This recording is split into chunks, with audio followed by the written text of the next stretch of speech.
Hoje vamos conversar sobre como se encontrar depois que você se perdeu de si mesma. Eu vi essa pergunta aqui no Substack, não exatamente com essas palavras ou esse formato, e me perdoe, eu não lembro quem disse, mas essa inquietação ficou comigo. Como me encontrar depois que me perdi de mim? Quem vive sabe que mudamos sempre, e todos vivemos, não? Todos sabemos.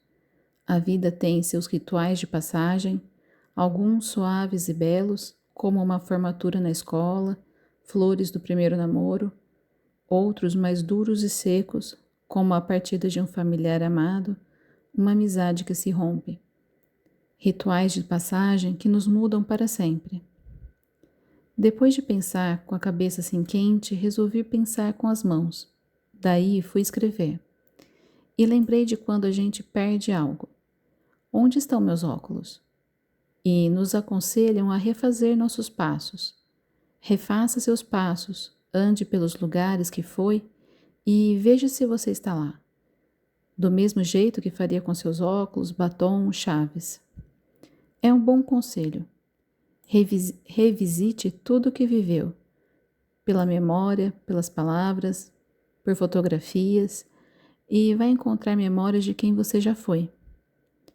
E daí eu me lembrei de um conto que escrevi justamente sobre isso, sobre as muitas versões que somos durante a vida e de como enfrentamos nossos desafios sempre juntas das muitas versões que fomos, somos e seremos. Sobre o conto eu ainda escrevi alguma coisa em meu blog. E eu posso fazer um convite? Escute esse meu conto.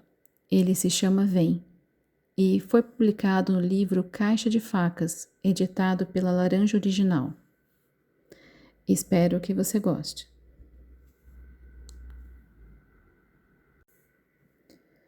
Conto Vem. Os dias se repetem. Levanto-me com angústia a comer meu peito.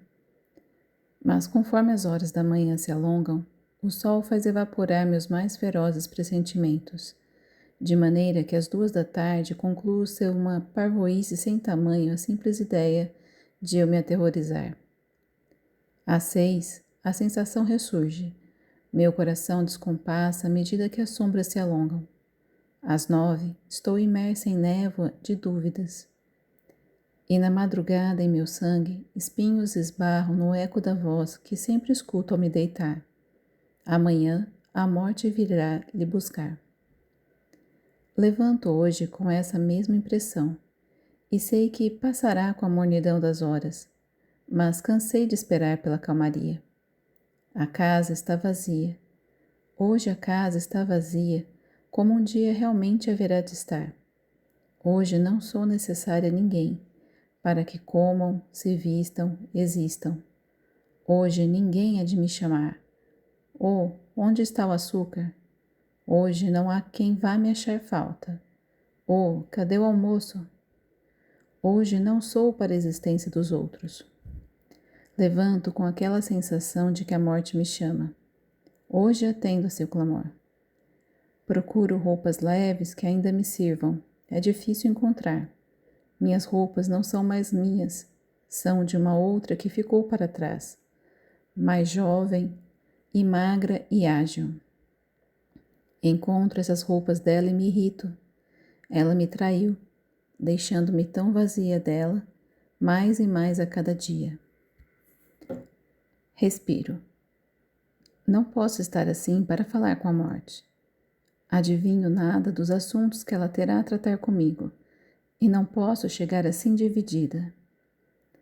Visto-me, enfim, e ao me olhar no espelho, encontro atrás de mim, perto de mim, a outra que foi me puxar pela mão. Vem, é a hora, ela me chama. Vem, é hora, ela me chama e vamos. Saio para a rua com meus passos lentos. A idade e o peso me custam. A outra eu, apesar de mais jovem e ágil, não se apressa. Caminha ao meu lado e diz vem. E eu vou. Nossos passos próximos arrastam mágoas purificadas contra o asfalto quente. Nossas mãos dadas soam, mas não nos soltamos, não mais. A mata ao final da rua esverdeia e cresce ao ritmo de meus passos. Quando piso no verde acastanhado da terra, escuto o barulho. A outra eu fecho os olhos. Eu a imito. O barulho da floresta curva-se e nos saúda. Lembre-se, ela me pede. As árvores se agitam, balançando os galhos. As sementes, no oco de suas cascas, se agitam com o movimento dos galhos mais altos. O barulho que produzem é como um chocalho de diferente espécie, com som de pássaro ou de outro bicho selvagem. E eu lembro da época de meninice em que acreditava que existia um espírito da mata e que essa alma é que me saudava. Uma menina pula a meu lado e me belisca, aponta para o alto. Sementes de outra espécie flutuam. Helicópteros, a menina exclama. Ela deixa que uma semente pouse em sua mão aberta e me mostra as 3 hélices que carregam a pequena semente. E a criança a lança novamente no ar, para que a vejamos descer girando. A menina me diz, vem, e eu vou. Adentramos o caminho mal traçado da mata. Sinto a brisa em meu rosto. Lembro de quando era mocinha e acreditava que a brisa assim roçava para escutar os versos que eu declamava apenas a ela, em segredo e comunhão apenas de nós duas. A brisa é leve e tem aroma de capim-cidreira, folhas de luminoso verde claro.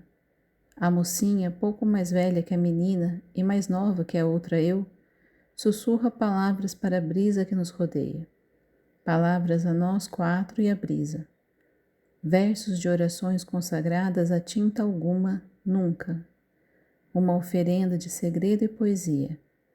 E a brisa gira, se anima e levanta as folhas pelo chão.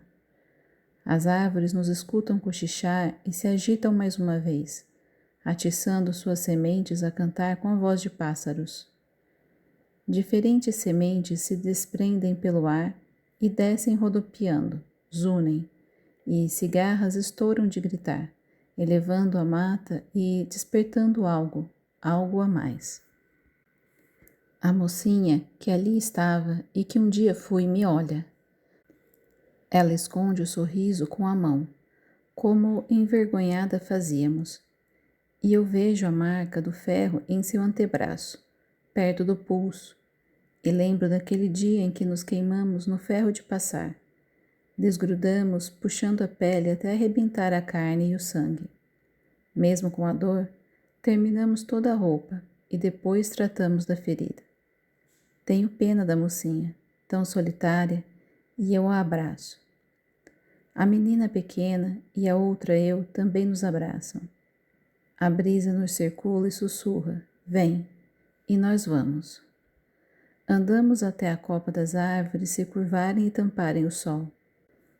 Andamos até o caminho se perder de trilhas e se encher de folhas e pequenos insetos.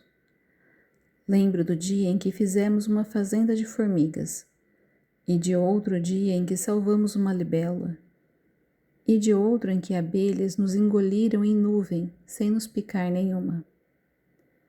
A alma da floresta assovia e a mata se cala. A quietude se espalha e cresce imensa. A luz pisca, falha e quase se apaga. Escutamos passos, passos leves. Escutamos estalidos de gravetos, qual ossos da mata. À nossa frente, ao longe, no lusco-fusco de quase escuridão, acendem pequenos faróis amarelos, como vagalumes parceiros que voam lado a lado. Piscam, acendem, apagam, piscam, acendem, apagam. E se aproximam até revelar que são o que de fato são, uma grande pantera. Pantera que nos espreita há tanto tempo. Assombra as horas noturnas, cresce qual sombra ao pôr do sol. A fera, pele de veludo, dentes a cortar o ar, garras a sangrar a terra. A pantera caminha devagar, com a segurança que apenas um grande felino tem. Pata ante pata, de pressa alguma. Seu pelo aveludado nos dá vontades incautas de nos aproximarmos e afagá-la.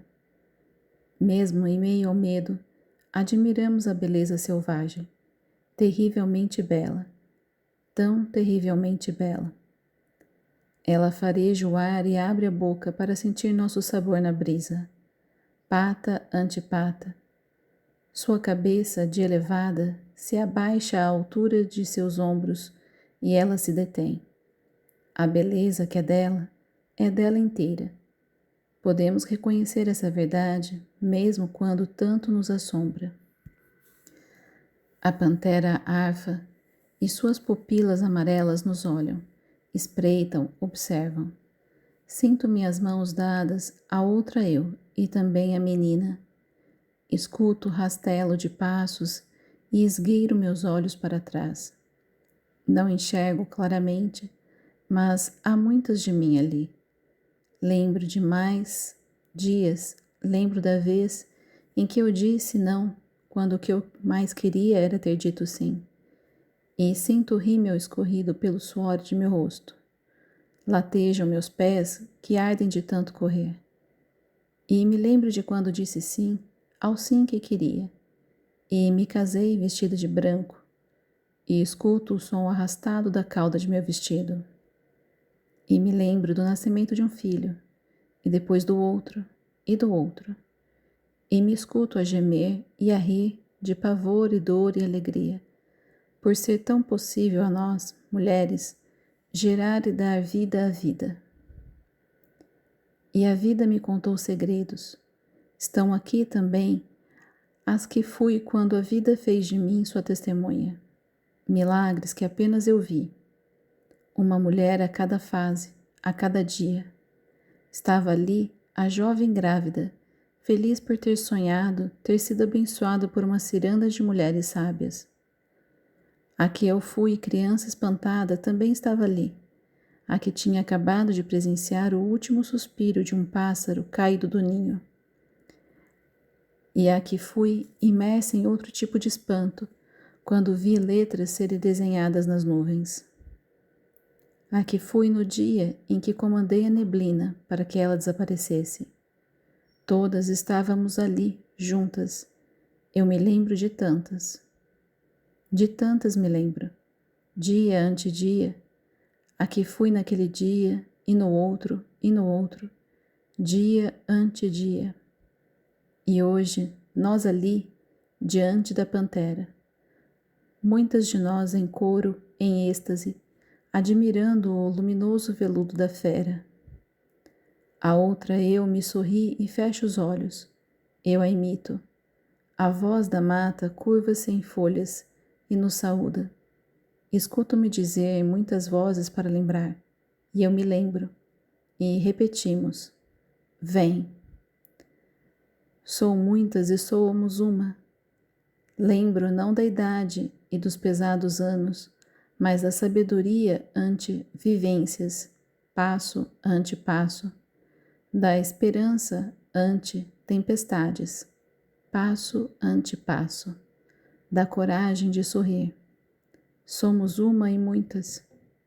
Inspiramos o ar fresco e ele nos enche de vontades.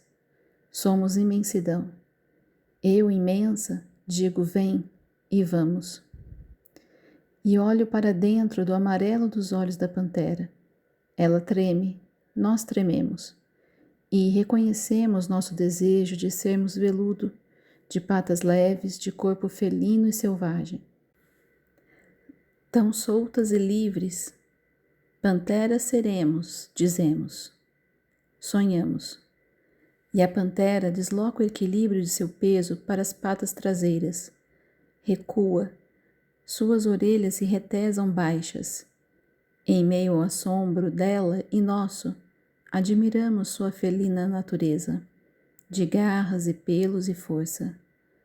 Mesmo assim, em meio ao medo, não há como não admirar seus movimentos, não há como não desejar sua selvagem leveza. E olhamos para as íris amarelas, e de dentro delas, nos olhamos de volta e chamamos, vem. Vem, vem, vem. E termina aqui a leitura desse conto, de Érica Nara Bombardi, no livro Caixa de Facas, publicado em 2024.